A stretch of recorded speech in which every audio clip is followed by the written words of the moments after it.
നമ്മൾ മൊലാലി മയ്യത്തായി പോയി. എപ്പോ? ഒരു അരമണിക്കൂറേ കാണും.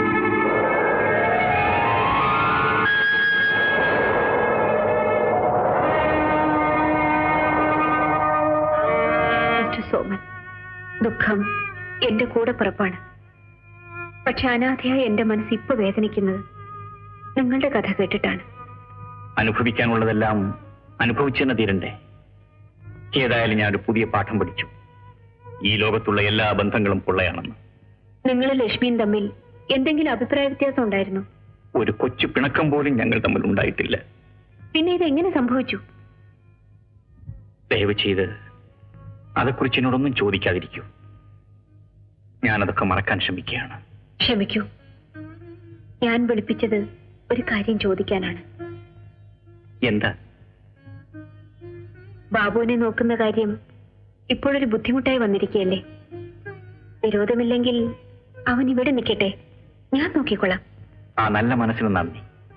പക്ഷേ അവൻ എന്റെ കൂടെ കഴിയുന്നതാണ് നല്ലത്. എനിക്കൊരു കൂട്ടായിരിക്കും, അതുകൊണ്ട് പറഞ്ഞതാ. ഏതായാലും ഇപ്പൊ വേണ്ട, പിന്നീട് ആലോചിച്ച് തീരുമാനിക്കാം. ഇനി കമ്പനി കാര്യങ്ങളൊക്കെ എങ്ങനെ നടക്കും? അതോർത്ത് വിഷമിക്കണ്ട. കമ്പനിയുടെ നന്മയ്ക്ക് വേണ്ടി ഞങ്ങൾ എപ്പോഴും നിങ്ങളുടെ കൂടെ ഉണ്ടായിരിക്കും. ഞാൻ വരട്ടെ. വാടാ മോനെ.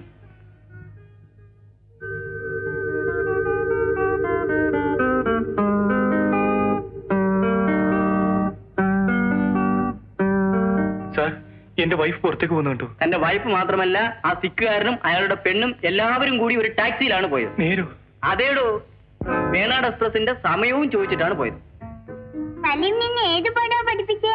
ഒരങ്ങൻ തടീന്റെ ഇട വാങ്ങിട്ട കഥ ബാബു ഉണ്ടോ പഠിച്ചത്? സീതാദേവി കൊണ്ടുവരാൻ ഹനുമാൻ ലങ്കയ്ക്ക് പോയ കഥ നല്ല കഥയാണ്. പിന്നെ ഹനുമാനും കൊരങ്ങ അല്ലിടമ്മ. ഹനുമാൻ മനുഷ്യനോ? അല്ല, ഹനുമാൻ കൊരങ്ങ. മനുഷ്യനോ? കൊരങ്ങ മനുഷ്യനോ? എന്താണ് നിങ്ങൾ കഴി? എന്താണ് എന്റെ തർക്കം? എന്താണിത്? അപ്പൊ ഹനുമാൻ മനുഷ്യനല്ലേ? അല്ല, ഹനുമാൻ കൊരങ്ങല്ലേ? ആരാണോ ഇതൊക്കെ നിങ്ങളോട് പറഞ്ഞു തരുന്നത്? ഹനുമാൻ മനുഷ്യനുമല്ല, മുറുകുമല്ല, സാക്ഷാൽ പക്ഷി. ആകാശത്ത് കൂടെ പറക്കണ വലിയ കൊച്ചി. മനസ്സിലായില്ലേ? നമുക്ക് മനസ്സിലായില്ലേ? ആ കുത്തിനെ പഠിച്ചോളി, കുത്തിരിക്കട്ടോ. ഇവിടെ വെളിച്ചെണ്ണക്ക് വില എറിക്കുന്നത് അപ്പോഴാണ് ഹനുമാന്റെയും സുലൈമാന്റെയും കഥ. ഒന്നും ആയില്ലേ? വെളിച്ചെണ്ണ കടി കുറക്കാൻ കുറെ ഉള്ളി അരിഞ്ഞിട്ട്. എന്റെ സോമ, ഞമ്മക്ക് രണ്ടാക്കും കെട്ടിയോള ഭാഗ്യമില്ലാണ്ടായി പോയല്ലോ. ഈ ചോറും കറിയും വെക്കുന്ന വലിയൊരു പാട്. എന്ത് പാടായാലും മനസ്സിന് സ്വസ്ഥതയുണ്ടല്ലോ. ഞമ്മക്കൊരു കാര്യം ചെയ്യാം. എവിടുന്നെങ്കിലും ഒരു പെണ്ണിനെ റാഞ്ചി കൊണ്ടുവരാം. റാഞ്ചി തന്റെ വീട്ടിൽ കൊണ്ടുവയ്ക്കോ? ഈ പേറും വെറുപ്പൊക്കെ കഴിഞ്ഞ് തൈക്കളവിനെ കൊണ്ടുവരാ. ആരായാലും പെണ്ണായി ജനിച്ചവളെ എന്റെ പടിക്കകത്ത് ഞാൻ കയറ്റൂല.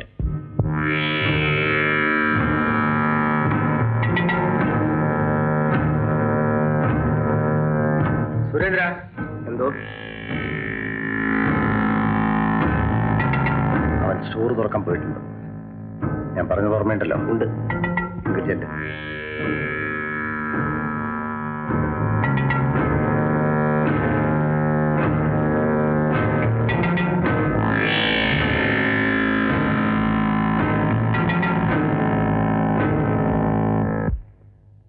Good morning sir. Good morning. എന്താ ഇവിടെ? അദ്ദേഹം മരിച്ച് ചൂടാറുന്നതിന് മുമ്പ് വീണ്ടും മോഷണം. മോഷ്ടിച്ചവരെ വെറുതെ വിടാൻ പറ്റൂ? മിസ്റ്റർ സോമനാണ് മോഷ്ടിച്ചതെന്ന് തെളിഞ്ഞു. സ്റ്റോറിൽ നിന്നാണ് മോഷണം പോയിരിക്കുന്നത്. സ്റ്റോറിന്റെ ചുമതലക്കാരൻ സോമനാണ്. ആ നിലയ്ക്ക് സോമനെ ചോദ്യം ചെയ്തേ പറ്റൂ. മിസ്റ്റർ പ്രസാദ്, അച്ഛനല്ലേ മരിച്ചുപോയിട്ടുള്ളൂ? ഞാൻ ജീവിച്ചിരിപ്പില്ലേ? ഇതുപോലെ ഒരു സംഭവം ഉണ്ടായാൽ ആദ്യം അറിയിക്കേണ്ടത് എന്നെയല്ലേ? പോലീസിനെ അറിയിച്ച് പ്രതിയെ അറസ്റ്റ് ചെയ്തിട്ട് വിവരം അറിയിക്കാന്ന് കരുതി. മിസ്റ്റർ സോമനാണ് പ്രതിയെന്ന് നിങ്ങളെങ്ങനെ തീരുമാനിച്ചു? ജോത്സ്യമുണ്ടോ? നിങ്ങളാണ് മോഷ്ടിച്ചതെന്ന് ഞാൻ പറയുന്നു. നിഷേധിക്കാമോ? ഇതേ ഇൻസ്പെക്ടർ, ഈ കമ്പനിയുടെ ഉടമസ്ഥ ഞാനാണ്. നിങ്ങളെ ബുദ്ധിമുട്ടിച്ചതിൽ ക്ഷമിക്കുക. ഈ കേസിൽ എനിക്ക് പരാതിയില്ല. ഓക്കെ, ഞങ്ങൾക്ക് വിരോധമില്ല. വരൂ.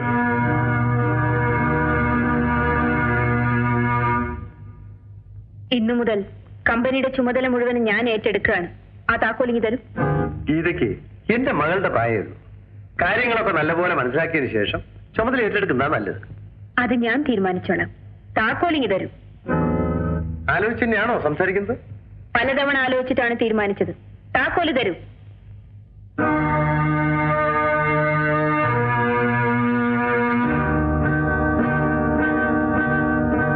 മിസ്റ്റർ സോമനിങ് വരൂ.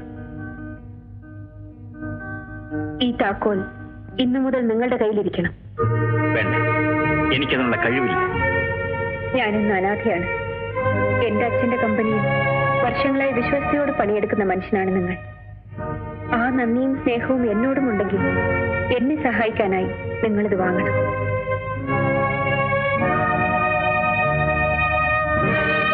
മിസ്റ്റർ സോമൻ, പ്രസാദിന്റെ ഈ കമ്പനിയിലെ എല്ലാ ബന്ധങ്ങളും അവസാനിപ്പിച്ചുകൊണ്ട് എന്തെല്ലാം അവകാശങ്ങളുണ്ടോ അതിന്ന് തന്നെ കൊടുത്ത് പിരിച്ചുവിടണം.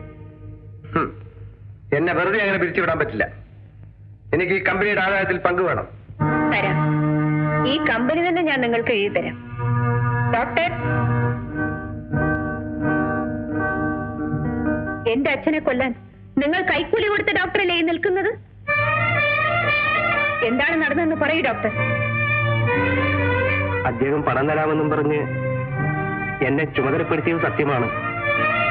പക്ഷേ തക്ക സമയത്ത് മിസ്റ്റർ സോമൻ എന്നെ വിവരം അറിയിച്ചതുകൊണ്ട് എന്റെ അച്ഛൻ അന്നും മരിച്ചില്ല.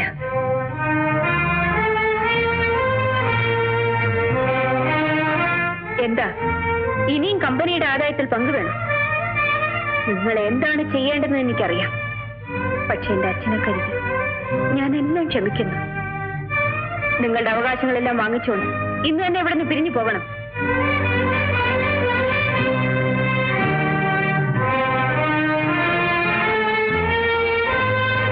സോമൻ, ഈ അന്തർനാടകങ്ങളുടെ ചരട് നിന്റെ കയ്യിലാണെന്ന് എനിക്കറിയാം.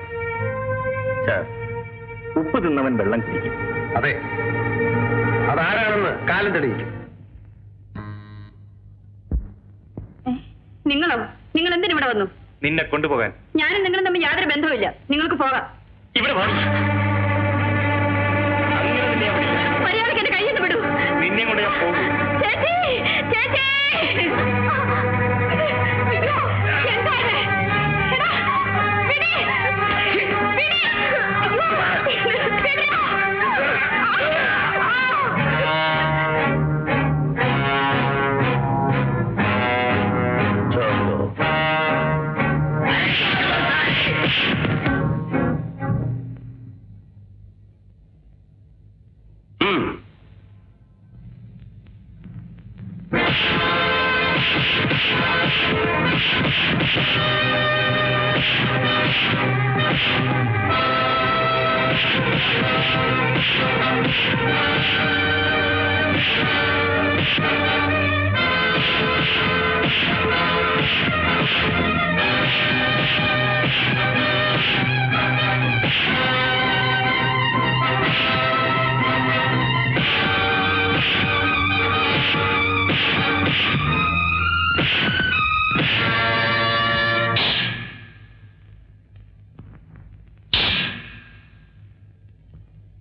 മിസ്റ്റർ വില്യംസ്, ബഹ്റിനിലെ ഒരു കൺസ്ട്രക്ഷൻ കമ്പനിക്ക് റോസ്വുഡ് നൽകാനാണ് കോൺട്രാക്ട്. ആണ്ടിൽ 1 കോടി രൂപയുടെ ഓർഡർ കാണും. നിങ്ങൾക്ക് ഞാൻ 5% കമ്മീഷൻ തരും. നോ, അതിന് തരാൻ ഇവിടെ വേറെ ആളുണ്ട്. എന്നാൽ രാവിലെ വരും. ഓക്കെ? എന്താ അച്ഛാ, നീ എവിടെ പോകുന്നു?